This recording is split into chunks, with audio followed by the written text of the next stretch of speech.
10h21, estamos de volta com o Manhã Bandeirantes e, como prometido, acionando a nossa reportagem Maju Arruda Leite. Bom dia. Lupato, Sabino, bom dia a vocês, Bom dia a todos. Celso Novaes, o motorista de aplicativo que morreu depois da execução de Vinícius Gritzbach, no aeroporto de Guarulhos, foi sepultado na manhã de hoje no cemitério do Campo Santo, em Guarulhos. A cerimônia aconteceu agora há pouco, com a presença de familiares e amigos. Celso Novaes estava no saguão do aeroporto na última sexta-feira, no horário de trabalho, quando foi atingido por um dos 29 tiros que os criminosos dispararam no Terminal 2 do aeroporto de Guarulhos. Ele foi baleado nas costas, lembrando que ele não tinha nenhuma relação com o empresário, chegou a ser internado com o Hospital Geral de Guarulhos, mas não resistiu. Celso Novaes deixou uma esposa, 3 filhos, um de 20, de 13 e um de apenas 3 anos de idade. Outras 2 pessoas chegaram a ficar feridas durante essa execução, durante o tiroteio, mas sem gravidade. Uma delas ainda segue em observação no hospital e a outra já teve alta durante o fim de semana. Vinícius Gritzbach, corretor de imóveis de 38 anos, ele que era alvo dos 2 criminosos que dispararam esses tiros, saindo de um Gol Preto, foi alvejado por 10 tiros. Então, de acordo com um boletim de ocorrência ao qual a gente teve acesso, foram 4 tiros no braço direito, 2 no rosto, 1 nas costas, 1 na perna esquerda, 1 no tórax e 1 no flanco direito. Ainda de acordo com esse boletim de ocorrência, na bagagem que o Vinícius Gritzbach trazia, né, ele voltava de uma viagem a Maceió, na bagagem tinha objetos de valor, com um valor de R$1 milhão em joias, com pelo menos 38 itens. Todo esse material agora está em posse do DHPP, que é o Departamento Estadual de Homicídios e de Proteção à Pessoa, e a polícia, claro, quer saber se essas joias têm alguma ligação com essa execução. A gente ouviu mais cedo aqui no Jornal Gente da Rádio Bandeirantes o promotor de justiça Lincoln Gacki, ele que é um dos responsáveis pelo acordo de delação premiada com Vinícius Gritzbach. E de acordo com o Gacki, esse assassinato, esse crime, evidencia que o crime organizado aqui no Brasil atingiu o status de máfia. Ele disse que a ação chocou pela ousadia e que foi um recado. Esse crime chocou, inclusive, a mim, que estou acostumado, né, a lidar com esse tipo de situação, pela ousadia dos assassinos, dos criminosos, na luz do dia, no maior aeroporto do país, né, num dia extremamente movimentado. Isso foi um recado, né, um recado que a facção ou outros criminosos, que a gente também não exclui a participação ou a suspeição de outras atividades criminosas envolvidas no mando desse crime, mas dizer que nós já atingimos, infelizmente, o status de máfia, né? A gente já tem máfia no Brasil. A gente precisa que as autoridades federais, estaduais, estejam coordenadas e integradas para combater esse mal. Vinícius Gritzbach era apontado como mandante do assassinato de 2 integrantes do PCC. Na delação firmada com o Ministério Público, ele admitiu que ajudava a facção a lavar dinheiro por meio da compra de imóveis. Ainda segundo Lincoln Gacki, foi oferecido um apoio pelo programa de proteção, mas ele não aceitou. Ele não queria romper os seus laços, os seus negócios. Ele falou que o estilo de vida dele não se ajustava ao programa de proteção, embora ele soubesse que estava correndo risco. E o risco não foi por conta da delação premiada, mas por ele ter se envolvido já no assassinato de um dos maiores narcotraficantes do país, fornecedor de drogas para o PCC, e do seu motorista, que era integrante do PCC também. Então, naquele momento, ele já havia sido jurado de morte. Agora, existem outros suspeitos, ele havia delatado também policiais envolvidos com corrupção, enfim. Lincoln Gacki confirmou que muitas informações foram fornecidas por Vinícius Gritzbach na delação e, de acordo com o promotor de justiça, os relatos agora serão encaminhados para a polícia. Compartilhamento dessas provas obtidas durante o processo de delação com as autoridades, aí, com as polícias civis, por exemplo, que estão investigando a morte, as corregedorias também, da Polícia Civil e da Polícia Militar. A prova pode e deve ser aproveitada. O Vinícius, ele realmente, nós aceitamos entabular com eles o processo de delação, pelo fato dele ter muita informação para nos prestar. Não só na área da lavagem de dinheiro com imóveis, né, onde ele atuava, mas ele falou também dos bancos digitais, das fintechs, ele estava falando também sobre o mundo do futebol, ele estava falando sobre o envolvimento de policiais também com o crime organizado, então a delação dele era bem ampla. Lembrando que os 4 policiais militares que faziam uma escolta à segurança privada de Antônio Vinícius Gritzbach foram afastados das ruas, estão sendo investigados. Eles prestaram depoimento na corregedoria no final de semana e afirmaram que o carro que iria buscar o delator quebrou no caminho e apenas um dos seguranças foi até o aeroporto. Por isso também foi uma atitude suspeita e eles também estão sendo investigados. Uma investigação que está sendo de forma integrada entre a Polícia Civil e também a Polícia Federal. Volto com vocês. E gostei de como a Maju descreveu tudo, porque a gente tem que usar as palavras corretas para o que aconteceu. Primeiro, o que aconteceu lá não foi um simples assassinato, foi um atentado que vitimou, inclusive, inocentes, como nós dissemos na abertura do Manhã Bandeirantes. Segundo, o PCC não é só um grupo de crime organizado, mas, como disse bem o promotor Lincoln Gaquia, é uma máfia.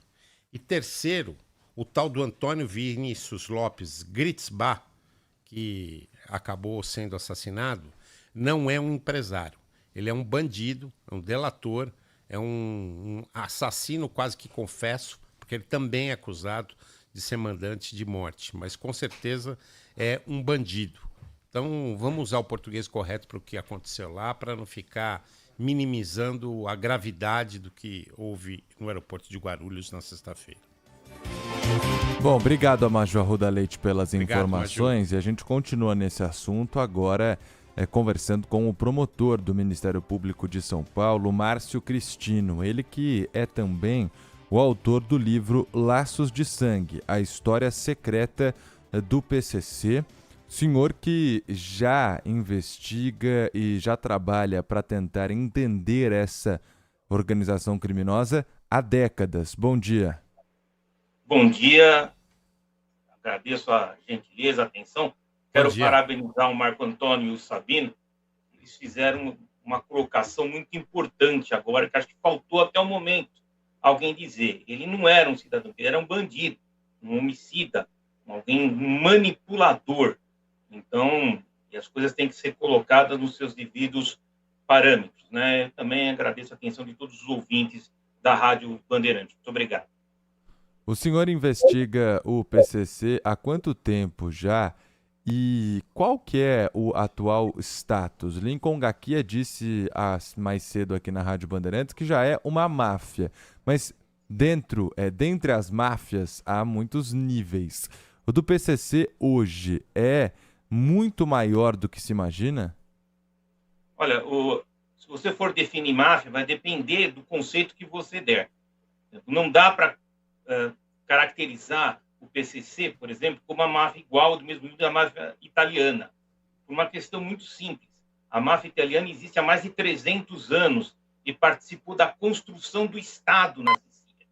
Depois da Segunda Guerra Mundial, inclusive, Dom Vito Genovese, que era o grande líder da máfia nova-iorquina, ele foi escolhido pelas Forças Armadas Americanas para ser o intérprete oficial das Forças Americanas na Sicília. Então, existe um projeto histórico da máfia, da Cosa Nostra, na Sicília, que não tem correspondência no PCC hoje. O PCC hoje é um cartel.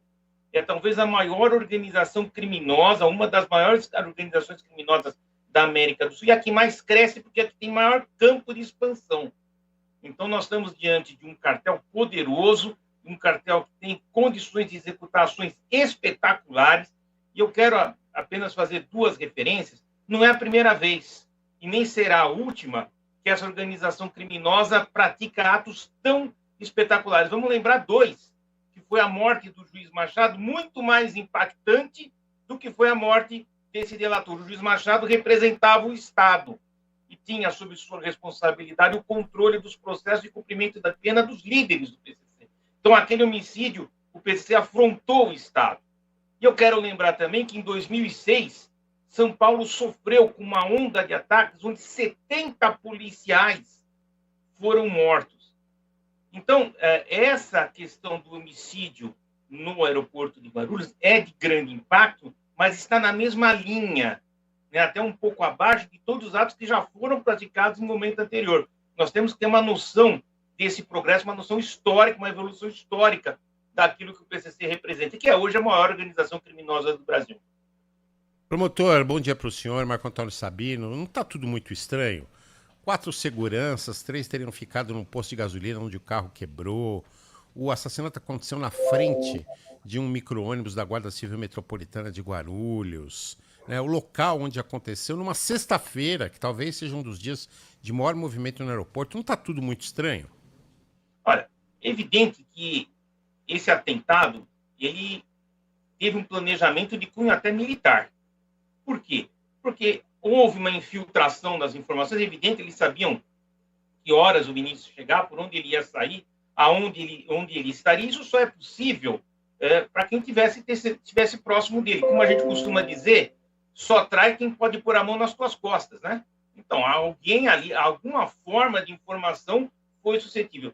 Também é suspeitosa a condição dos seguranças, dos quais 4, um foi e outros 3 ficaram tomando conta de um carro quebrado, quando deveria ser justamente ao contrário. Um deveria ficar tomando conta do carro quebrado, outros 3 fazerem a escolta. Tudo isso tem que ser devidamente esclarecido. Ou seja, são questões suspeitosas, e a isso devemos acrescentar um outro ponto.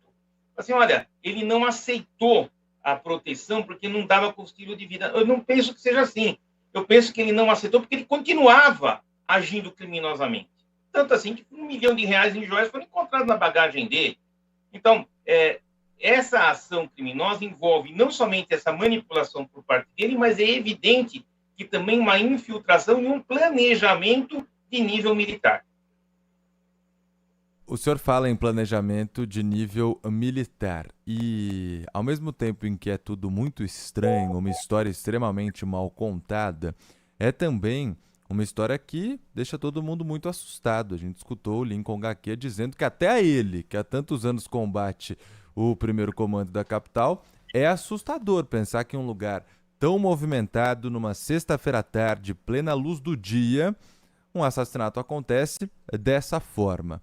Também é um recado da facção criminosa de que eles têm poder para realizar esse tipo de crime? Um recado para a própria justiça que acabou aceitando a delação? Que independente de onde acontecer ou algo assim, vai acontecer. Eu não penso que tenha tanta relação com a delação. Vamos ser sinceros.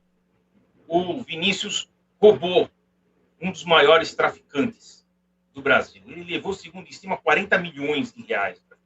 Roubar traficante nunca foi uma coisa muito saudável, nem recomendável. Ele sabia que ele estava num jogo onde a cabeça dele estava a prêmio. Isso é evidente, né? Então, essa é a razão, talvez a razão principal. Ou seja, ele estava marcado para morrer porque roubou a facção. E roubou em um valor altíssimo. Então, depois disso, ele faz a delação. Por quê? Porque a delação também tinha como viés colocar numa situação mais confortável em relação ao homicídio que ele estava respondendo. Então, junta tudo isso, não é só separar, não dá para dizer, olha, isso é para a justiça, isso não é. Junta tudo isso. E ele deu razões para a facção agir desta maneira. Não estou justificando, estou falando que a facção ela faz uma conta de benefícios e prejuízos, e nessa conta de benefícios e prejuízos, eles entenderam que a morte dele, mesmo nessas circunstâncias, seria uma execução de todo frutífera, boa para eles, porque mostraria o poder que eles têm. Agora, tem uma coisa que tem que ser anotada. Essa execução foi feita também de uma maneira que no momento em que ele estava mais desprotegido. Talvez exatamente porque ele estava num local onde havia um grande afluxo de pessoas. Então, a busca também desse local reflete a melhor oportunidade de execução do crime. E tudo isso tem que ser levado em consideração. Promotor, o que a gente percebe também é que o PCC cada vez mais tem buscado atividades para poder lavar o dinheiro. É tanto dinheiro que eles movimentam que talvez um um funil tenha sido exatamente, ou seja, exatamente essa questão da lavagem de dinheiro. No caso aí, foram criptomoedas que acabaram perdendo valor e geraram a perda do dinheiro por parte do delator. Mas essas atividades de lavagem de dinheiro são cada vez mais procuradas, inclusive atividades que são legais, não é? Sim, exatamente. Faz parte. O conceito de lavagem de dinheiro envolve transformar o dinheiro em dinheiro legal, ou seja, que pode ser aproveitado. Eu vou fazer apenas uma observação. O dinheiro envolvido nessa questão, tal como nós vemos aqui, é essencialmente o do tráfico interno, ou seja, é a questão interna.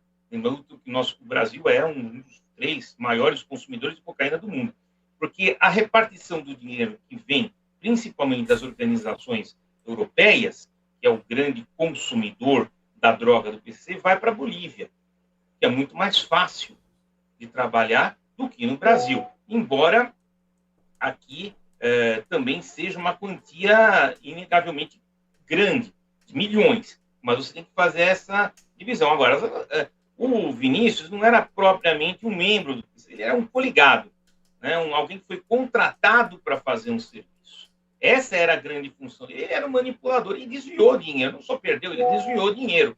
Mas é uma questão que está ainda sendo analisada.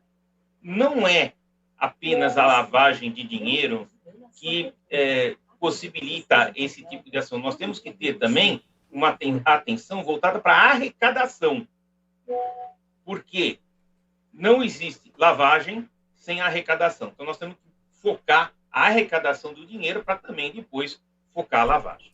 Promotor, existe uma informação de que há uma suspeita do Ministério Público de envolvimento de alguns policiais militares no assassinato da última sexta-feira. Isso porque na delação do Vinícius, ele teria apontado delegacias em São Paulo que atuavam, claro, sendo pagas pelo crime organizado, em benefício, para beneficiar, em algumas situações, o PCC.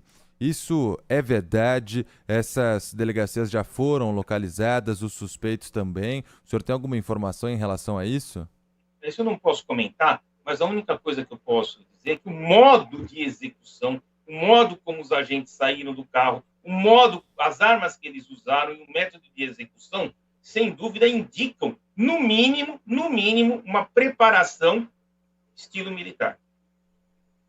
E as armas também, né? Sim, as armas. Eu mencionei já os fuzis. Então, tudo isso indica o quê? Uma pessoa treinada, uma pessoa preparada, uma pessoa capaz de fazer um planejamento, uma pessoa que tem informação. Tudo isso converge nesse sentido. Por isso que eu estou destacando que o planejamento, a inteligência usada pelos assassinos é de nível militar. E o senhor também, não sei se pode comentar em relação a isso, a delação do Vinícius, agora com a morte dele, terá que ser cancelada? Como que fica essa situação? Não, tudo que ele falou, tudo que ele disse é aproveitado como prova. Mas a delação em si, para ele se beneficiar, não existe mais benefício, então, oficialmente... Não existe mais nem delator, então, não tem, mas o que ele falou, tudo que ele indicou continua válido. Inclusive, é uma pista, um indicativo das diligências que podem obter prosseguimento. Não é porque ele morreu que tudo vai parar.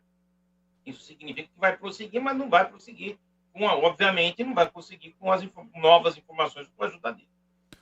O fato dele ser um delator e estar nesse processo no meio da investigação, já ter sido identificado a sua participação, não significa que ele deveria ter alguma restrição de mobilidade, porque ele chegava de uma viagem no aeroporto, me parece que uma viagem nacional, mas não deveria ter uma restrição?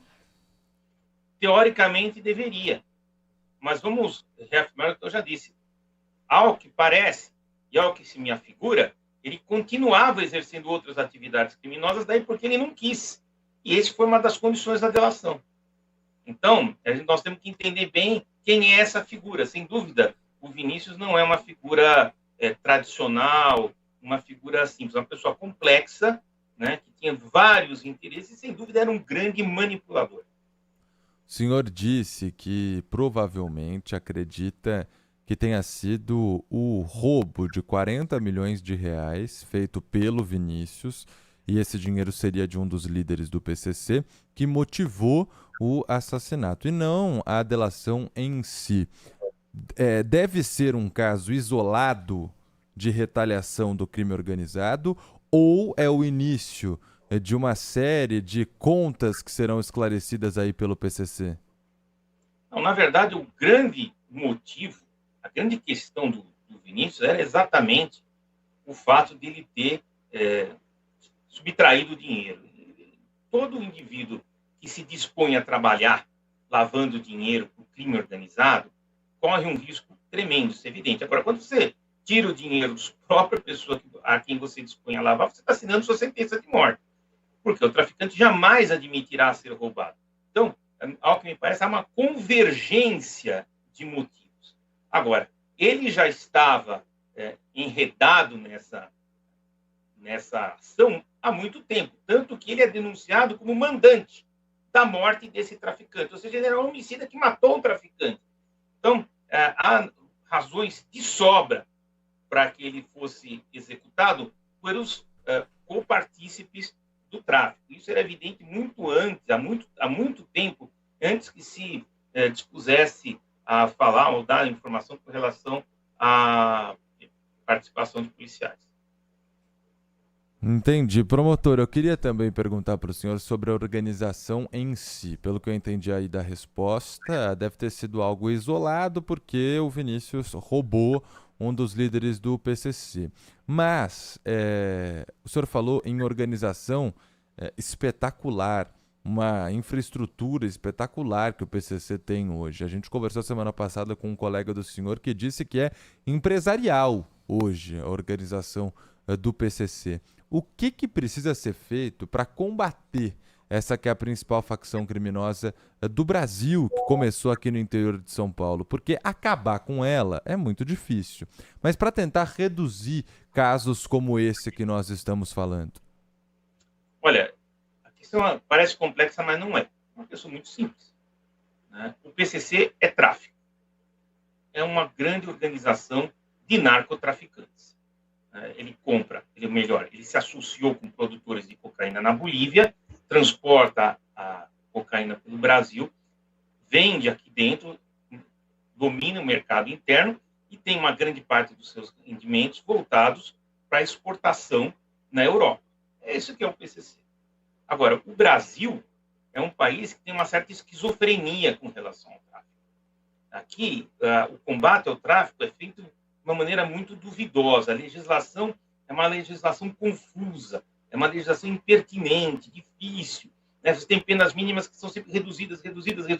Então, o comércio de drogas, o comércio de cocaína, maconha, existe e também se alimenta dessas questões, dessa fragilidade legal. Então, antes de qualquer coisa, o Brasil precisa decidir qual vai ser a sua política com relação ao tráfico. Porque o PCC é tráfico. Sem combater o tráfico, você não combate o PCC. Então, se o PCC vive disso, é isso que tem que ser focado. Agora, o Brasil precisa tomar uma decisão com relação a isso. E me parece que ainda não existe uma decisão. Você tem, por exemplo, posicionamentos cada vez mais liberais com relação à liberação e uso da droga, que permitiriam até o consumo, a posse de 40 gramas, 30 gramas, e você não teria o fornecedor, como existe em todos os países do mundo onde se legalizou o consumo da droga. Sempre se teve, ou sempre se apontou quem seria o fornecedor. Aqui no Brasil, não. Aqui no Brasil, quer fazer com que compra seja uma coisa lícita, mas a venda não. Como se existisse venda sem compra. Então, é uma questão, é uma legislação, é um sistema jurídico que não sabe para onde vai. E como ele não sabe para onde vai, não chega a lugar nenhum. Então, antes de qualquer coisa, o Brasil precisa entender, precisa decidir qual é o posicionamento da sociedade com relação ao tráfico de drogas. E, a partir desse momento, quais seriam as punições a serem aplicadas. Sem isso, você tem um PCC que continua correndo solto. Eu vou dar um exemplo para tentar ser mais rápido possível. A ideia de que existam, por exemplo, pequenos traficantes. Então, o traficante vê pequenas quantidades. Isso não existe mais. Isso foi numa época romântica, de muito tempo atrás. Hoje em dia, o PCC é uma empresa. Então, as pessoas que estão vendendo drogas, mesmo que vendam de pequena em pequena parte, eles são funcionários de uma empresa. Eles fazem parte desse sistema. Eles não existem apenas por uma aventura individual. Eles são parte orgânica. Então, nós precisamos saber qual vai ser a resposta que o Estado vai dar para essa situação, comparando essas condutas. O Brasil ainda precisa definir. Enquanto não definir, não vai ter uma solução. Márcio Cristino, promotor do Ministério Público de São Paulo, autor do livro Laços de Sangue, a história secreta do PCC. Muito obrigado pela participação aqui conosco, esclarecendo alguns dos pontos desse caso que assustou a todos na última sexta-feira. Muito obrigado, um abraço para o senhor, bom trabalho. Eu agradeço e parabenizo vocês pelo trabalho. Obrigado, doutor Márcio.